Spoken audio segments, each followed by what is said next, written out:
Hello and welcome back to Disco Elysium. It's a new day, and Kim should be back. So we're gonna run downstairs like a kid on Christmas. We're gonna see whether Kim is there. We have a lot of things to show him. We found a new apartment building. We have new suspects. We have to go and speak to Joyce. We have the secret of the whirl. There's a lot of stuff that we need to look at, and there he is. Hey, Kim. Yes? No, we're fine here.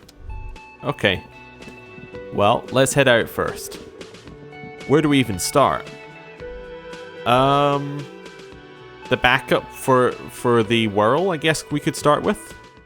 That seems fairly good. Yeah, let's head there first. Oh, wait, no, we have something at the car, don't we? Yeah, we have to call Alice back. Hello, what are you doing here? Can't help but notice that you're next to the car. That's one brutal motor carriage. It says the man with the piss written on his back. If I were a real skull right now, I'd jack it, paint it in palm tree livery, then bottom light it neon style. His companion wears the simple, yet elegant slogan, "Fuck the world." Snazzy shit ripped skull mobile like this would make a fine trophy. We could, hang fucking shrunken heads from the side mirrors. Cops' heads, scary tribal shit. Yeah, tribal shit. A cop carriage like this would have proper skull value. While I appreciate the interest you take in my brutal motor carriage, I have to stop you right there. The RCM takes threats directed at its property seriously. It's just theoretical work, Copper. No basis in reality. Man, if we were certified skulls right now... Who are you? I can tell you who we're not, cop. We're not snitches or skulls. Which is not to say that the skulls are bitches and... On the contrary. The part of the presentation you want to take home with you, cop man, is we're not part of the skulls. Yet. Yeah, but who are the skulls? You don't know? What kind of cop are you? I'm so glad you asked. The question was rhetorical, he replies, raising his open hand. The skulls are the most vicious gang of the Besmertine. Besmertine, or the Besmerti, the Immortals, are West Revacholian crime syndicates. The nastiest bunch of psychos ever, jacking carriages and getting into high-speed chases. Processing an infinite amount of fuck-all swagger and infamous for their non-verbal modus operandi. Non-verbal? If a skull spots you, he will pull out his dagger and stab you without saying a word.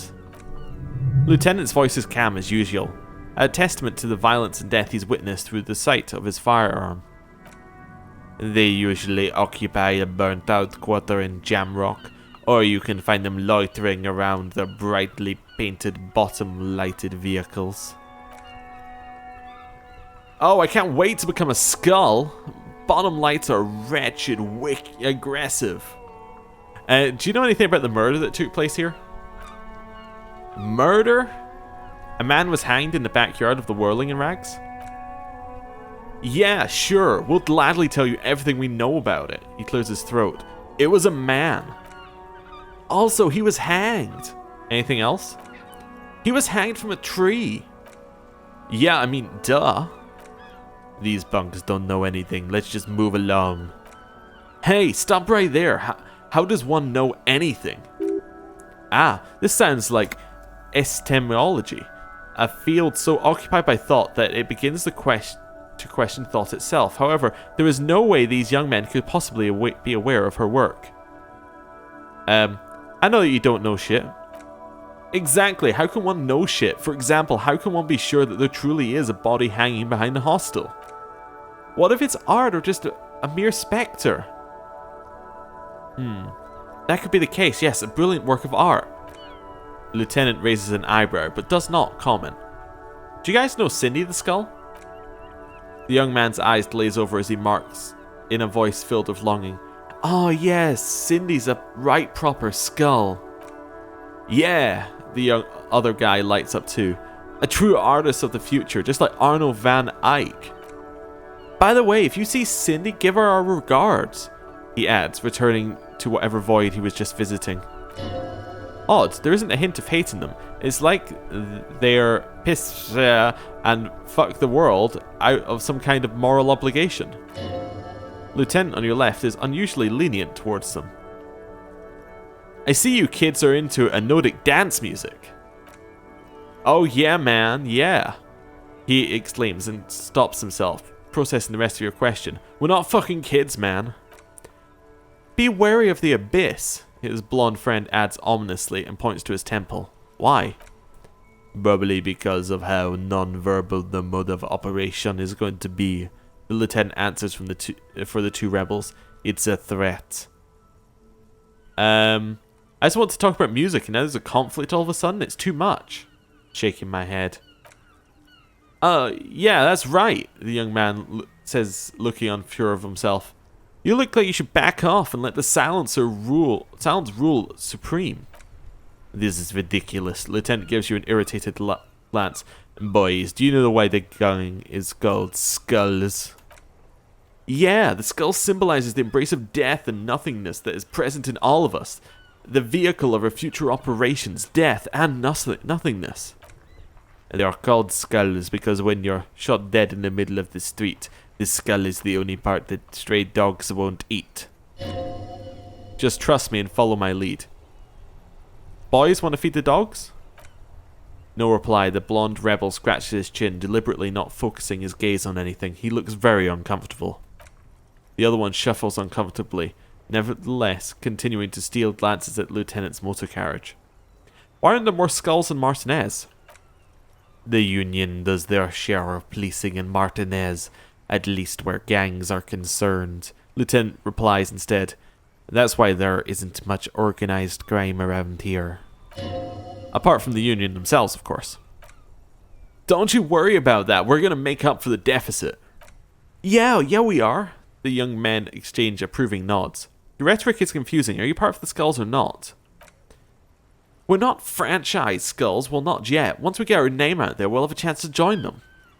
What makes you think that the organization would accept you? Because we can be just as psycho and vicious, you'll see. But in a non-threatening and definitely legal way. The other one quickly adds and whispers something to his friend. We'll fuck this system from the inside later. Just be cool now, the damage will be tenfold. Right on, fuck. The blonde agrees and provocatively spits on the pavement. So what's happening now? Enough about the scullery then. He throws a long glance at the kinema. What's with the jackets? What about them? Why does your jacket have piss written on it? Well, first off, it's a statement and not necessarily something that characterizes me as a person, even though the statement has character, and I do like piss. The word piss it epitomizes the struggle taking place in the world and things being defined as they seem, not as they are. And I guess it's also about the communal spirit, the future, and truly appreciating our differences. Also, you gotta admit, it catches the eye. And since the Grand Piper is slowly but steadily moving towards basing the economy on it, attention is imperative that the medium itself convey the message. What? What I mean by this is that we are all pissed, and the world is inherently meaningless. It seems that the young man has a certain expertise in at least one field, even if it's rather narrow. Why do you have "fuck the world" written on your jacket? Like I said before, many men keep searching for the one, the so-called true love, which is actually an obsession masquerading as a kinship, the thrill of the chase and the hollowness that fills your chest cavity after catching it. I'm wondering if the poetics come with the jacket, or whether they're derived from something else entirely. To catch a fish, you need to hurl the lure many times, and even then it isn't certain you'll get anything. If you blow up the lake, though, that is a terrible metaphor. You get more fish in a shorter time, and for time is the essence of the essence and ever fleeting ever so quickly. One must think of a way to fuck the whole world and not get caught up in not get caught up in fucking someone. Because when one fucks everything, he fucks nothing. And that to me feels glorious. Stick your dick in the void. Is it a coincidence that we have 2 badass jackets and 2 badass cops? Hey Kim. Yes. Do you think it's a coincidence? What is? That there are 2 of us and two of these jackets. The lieutenant looks confused. What are you implying? Which one would you wear? I'm not sure I understand you, detective. Are you more of a piss or a fuck the world kind of guy? Neither. Come on, Kim, it's just a mental exercise. Fine, if only to end this discussion. Theoretically, if I were a juvenile delinquent, I think I would be... if I were a juvenile delinquent, if I were already be down that path, I think piss is the stronger of the 2 statements. That works. I feel I'm more of a fuck the world kind of guy. This seems about the right, Lieutenant Marks, especially considering your heroic exit attempts. That's an origin story for a dynamic duo right there. So are we done here, or... one of the jacket owners asked impatiently. You don't need us around for your secret whisper party, do you? I can just ask for the jackets for myself and the lieutenant. Let's do it. Can I have your jackets? Success! No, no, no. Don't ask them anything. Be subtle and scary. The boys dream about being skulls. Use that. But how? Suggest that they're massive skulls. Come on. Boys, with those jackets, you're going to be skull kings in no time. What? No. He quickly looks around. Skulls don't have kings. He pauses. I think we're not even in yet. Yeah, man, keep your voice down. Skulls don't take it lightly when folk pretend to be them. We're not even prospects yet. Not even prospects and already aspiring to be kings? Wow, you boys are ambitious. Lieutenant's voice rings over the plaza.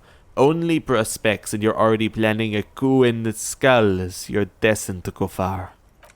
He gets it. Passive-aggressive flattery. Shut the fuck up. The young man presses through clenched teeth. There's panic in his eyes. Are you trying to get us killed? Now, bring it to the jackets and start shouting. Yes, we want to be a cool killer skulls too, like you guys, but we don't have skull jackets. Please, be quiet. Not much is left of the nihilistic rebel at this point. The young man before you is scared out of his mind. What do you want? The jackets? You got it. No need for cruelty. You offer us your jackets like that? It would be impolite to refuse. Oh man. His shoulders slump under the weight of sadness. Okay, he says finally. I get it. Skulls don't really wear slogans anyway. This was stupid. Fuck. The other one sighs deeply. The lieutenant watches the boys take off the jackets off with mild amusement. Yeah. Since you said you're more of a piss kind of guy, I'll take the other one. I'm absolutely okay with not having either one, thank you. Why not? They're a pair. We could really raise hell. Go undercover hard. This case doesn't require us to go undercover or raise hell. In fact, I don't think the jackets will be useful at all. I just wanted them not to have them anymore. Cold-hearted cop. Well, still, it's good to know we have a pair in case the need arises. The need will not arise. Pity. The jackets are meant to complete each other. If a man was standing alone in a street corner with piss written on his back, it would just be an individual that has taken a liking to urine. And fuck the world on its own is frankly generic. The dark-haired young man stands there defeated. The wind blows. Oh no, Eric, it's cold out, he finally says to his friend. Yeah, the blonde man replies. Let's get out of here. The cops fucked us. So, I just got 2 new jackets, which give drama, and well, this one gives drama minus authority, and this one gives half-life minus rhetoric. I'm not sure if we want to raise our half-life any further. That's getting, our half-life just is going up through just, that's the thing for threatening people. It's going up fast. Okay, right. Let's have a look at this.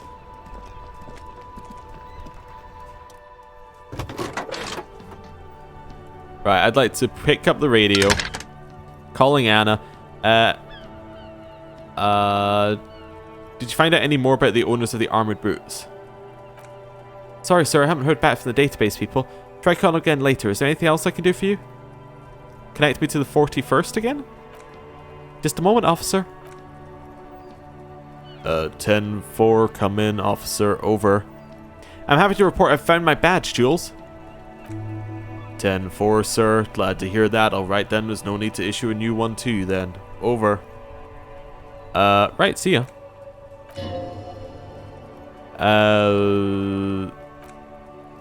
Okay, this keeps going.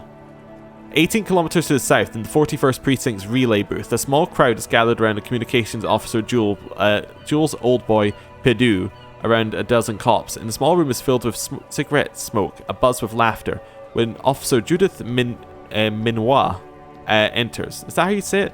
I'm sure the T is meant to be blank, so it's like Minot? Something like that? Anyway. Her left arm is in bandages and her hair trimmed short. What is going on here? Did something happen? She asked, startled. John Vic Quimar turns to her and says, "Oh, so this is our past. Okay." What happened is my partner made contact. It's not good. He's lost his badge and his sidearm. He seemed confused, delirious even. He stops to think. Mac, the torso Torson, is finger fucking his fist, laughing hoarsely and apparently telling some dirty story to his partner, Chester McLean, near the entrance. Suddenly he interjects. "Yeah, Mullen was fucked alright. Sounds fucking junk to me." The tall ginger on his right still had tears of laughter in his eye. "Yeah, Mac's alright. Mac's right. There was some gnarly shit there. I mean, before he started begging for money, it was..." Satellite Officer Vic Marr bites down on his knuckles. "Enough!" He shouts across the room. The commotion dies down. All eyes turn to him. "None of this is funny. It's fucking sad, and that's what it is. He's a cop. He's one of us. God damn it. This..." Meanwhile, looks down at her neatly polished black shoes. There's a quiet firmness in her voice when she speaks. "We must help him." "Yeah, how do you fucking plan to do that? Get him off the drink, go jogging with him in the morning, get him off on carrot juice. He's a lost man." "I know, we just can't give up on him when he's at his weakest. He wouldn't." The crowd in the room starts fidgeting uncomfortably. Someone's trying to slip out unnoticed. "Mac, man the door." He gestures Torson to block the doorway, then turns to Minot. "You know what he told me? I don't want to get better, I want to get worse." Those were his words. He sighs heavily and turns to address the room. "This shit does not leave this room. Not a word of it to the captain or anyone else. We give him a couple days to pull his shit together." Old boy lights another cigarette and says, "I guess I can hold off on the report for a few days." "Good." Vic Marr turns to the others. "Okay, everybody, nothing but a prank call here. We all got our laughs now. Let's get back to work." Far north, from the other side of the motorway, the officer quietly hunches with his hand in the motor carriage. Oh, okay. So we maybe have more to speak to them about now. Neat. Right. Now, we need to go and have a look at this truck. Now, is it this truck I need to have a look at? That's the question. So the truck I'm looking for...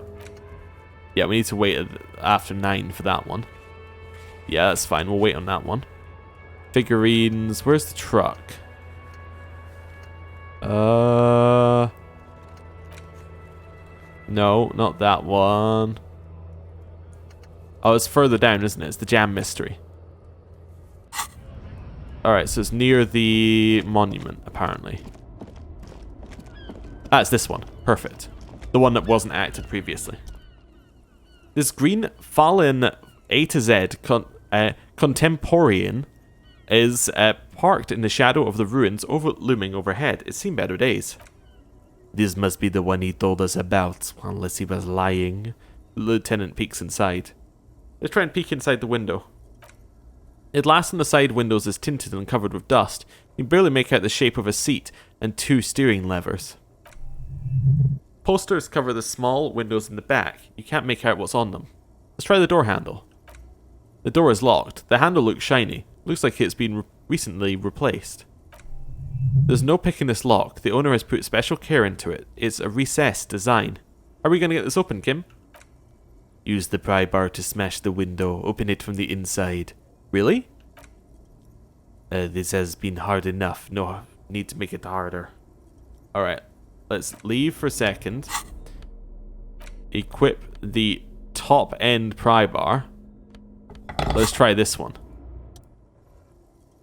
Giant multi-tool. Gives us an extra of 1 for 28%. Alright, let's start dressing the part. So, I'm already wearing the physical instrument +1. Oh god. That's not a great sign when I'm already wearing that one. And I'm still negative. That would also give me physical instrument +1 if I needed it. Okay, so our authority is -4. That is just atrocious. Right, I think it stops. Does it stop at 0? Let me just check here. No, it says -2 there, but yeah, okay. You can have negative authority. That's good to know. I'm gonna drink some alcohol and we're gonna try this.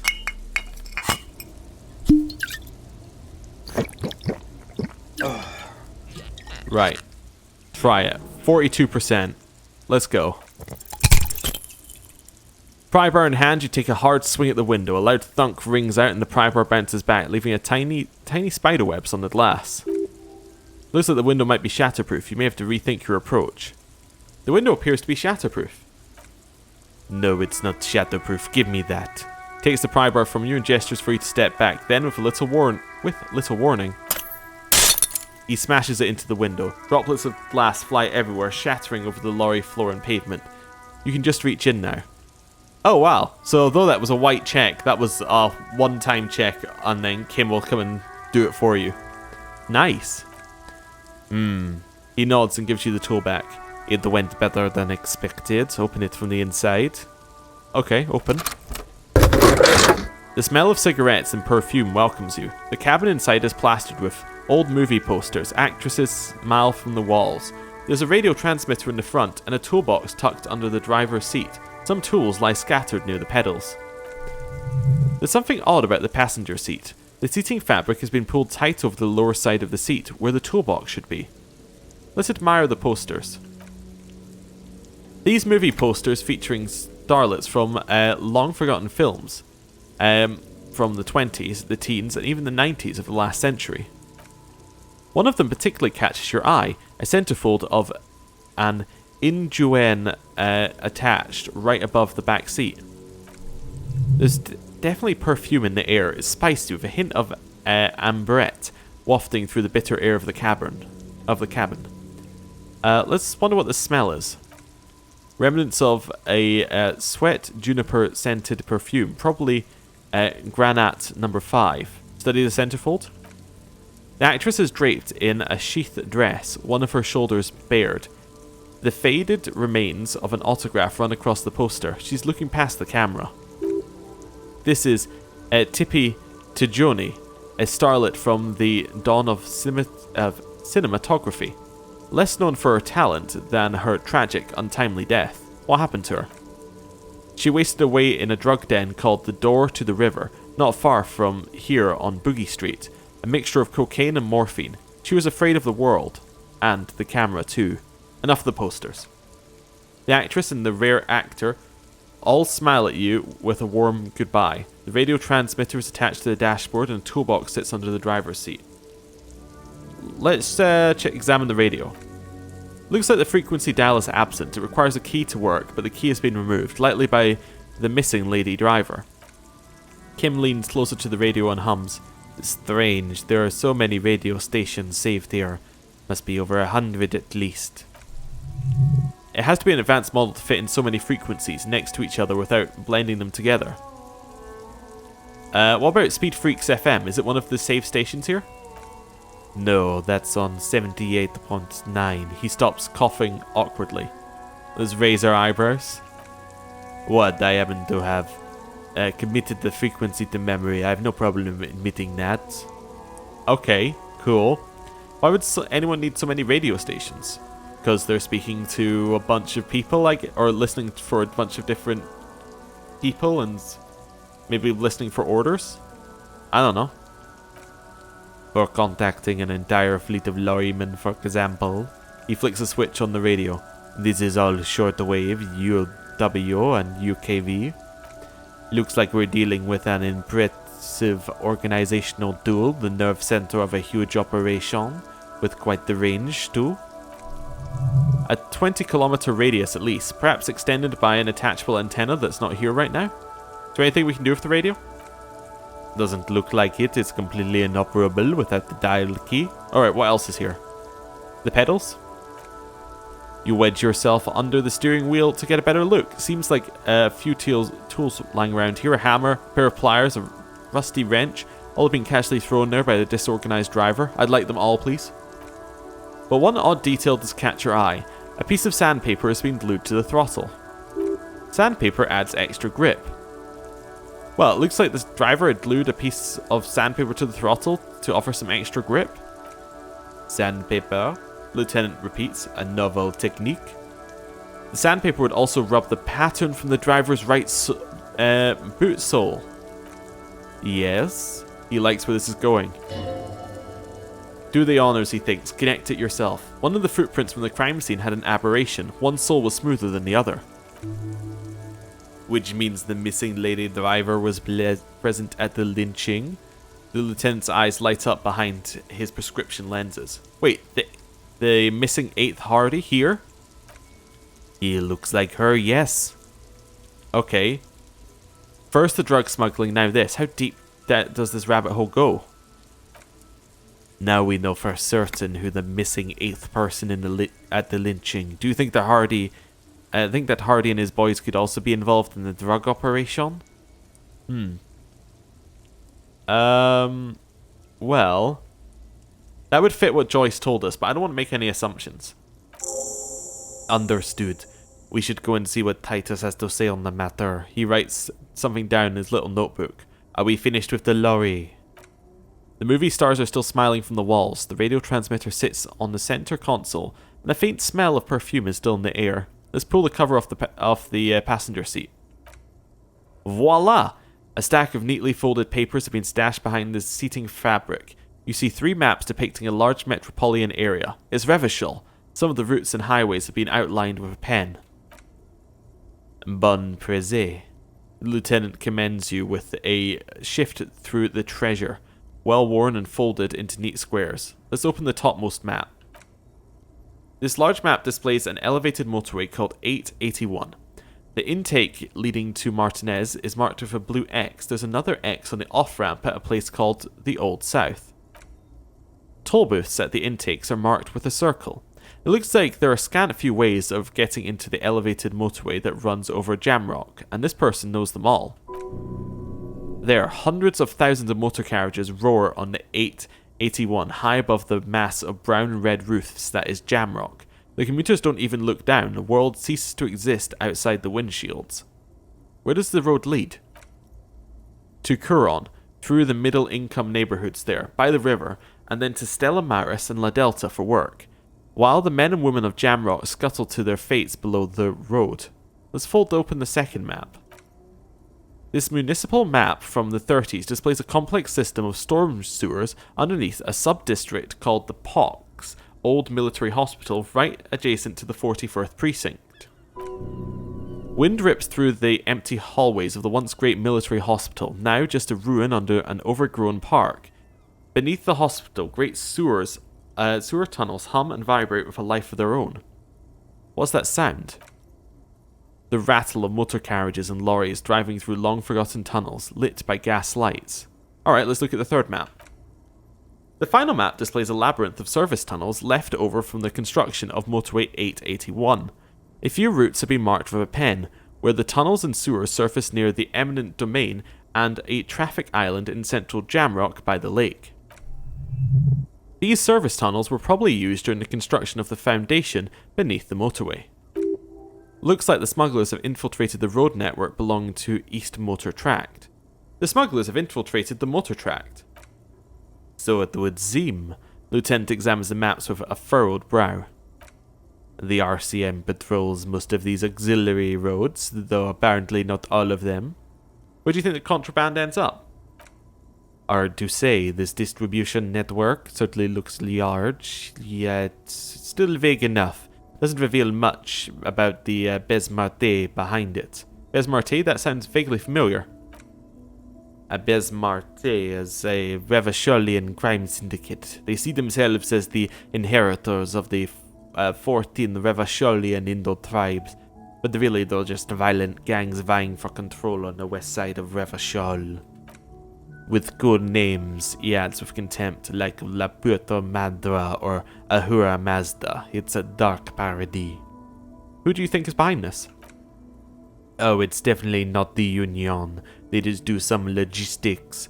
This operation is spread everywhere in Jamrock.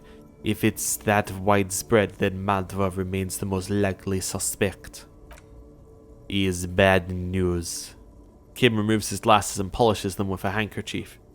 There have been attempts at serious investigations before, but they haven't ended well for those involved. Especially bad news for cops who may have something in their past they don't even know is there. Alright, let's return to the stack of papers under the seat. Lieutenant nods. Best not to disturb the scene. I'll have forensics go over the lorry and pick these up later. The stack of maps looks just like before, barely noticeable. The movie stars look silently by and the pull-out toolbox has a rubber handle, worn from years of use. Let's pull out the toolbox, see what tools we got. A metallic drawer slides out from the seat. It's empty except for a folded newspaper. Oh, let's pull out the newspaper then. It's an issue of Peripherique from last Wednesday. A piece of paper falls out from its pages. Let's pick it up. It looks like an article ripped from a radio enthusiast magazine. Complex mathematical equations explain the basics of something called the ULAN frequency system. Wait, is our programmer friend is she the lorry driver? I don't think so, but that could explain it. These formulas look oddly painful. Maybe it's a hangover, but they give you a headache.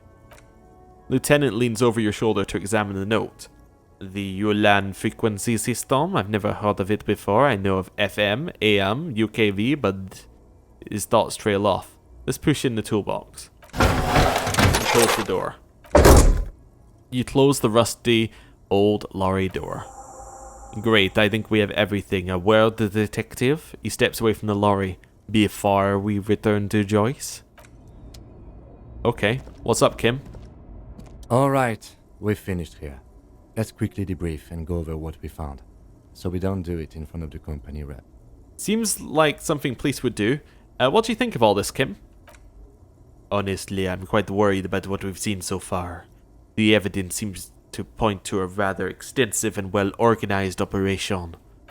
I'm particularly intrigued by that radio transmitter, particularly the sheer number of stations it can connect. It looks like this alleged drug trade casts a wide net. This means it's well funded. Technology like that, a major player must be financing it.